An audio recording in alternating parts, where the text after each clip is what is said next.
এটা সত্যি যে যাকে তুমি যত বেশি চাইবে সে তোমাকে তত বেশি ইগনোর করবে। চাইলে কি আর সব কিছু পাওয়া যায়? যদি ভাগ্যেই না থাকে। খুশি আমার জন্য নয়, আমিও চাই কেউ বুঝুক, একটু আড়াল হলেই পাগলের মতো খুঁজুক। কিন্তু সেই ভাগ্যটা সবার থাকে না, ঠিক যেমনটা আমি। কারো প্রিয় মানুষ হতে গেলে ভাগ্য লাগে, যেটা আমার নেই। অনেক বদলে ফেলেছি নিজেকে, ভুলে যাচ্ছি কিছু স্বার্থপর মানুষকে, মুছে ফেলেছি অতীতের সব স্মৃতি, আর চেষ্টা করছি নিজের মতো করে বাঁচতে।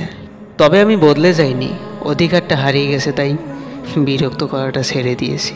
আমি জানি আমাদের আর দেখা হবে না, কথাও হবে না, পাশাপাশি বসাও হবে না, তোমায় বলা হবে না সারাদিনের জমানোর কথাগুলো, অপেক্ষা করা হবে না, দিনের পর দিন যাবে তবু বলা হবে না তোমায় খুব প্রয়োজন। সব জেনে বুঝেও মনটা নারাজ, বড্ড মনে পড়ে তোমায়, সময়ে অসময়ে চিৎকার করে বলতে ইচ্ছে করে, বড্ড মিস করি তোমায়।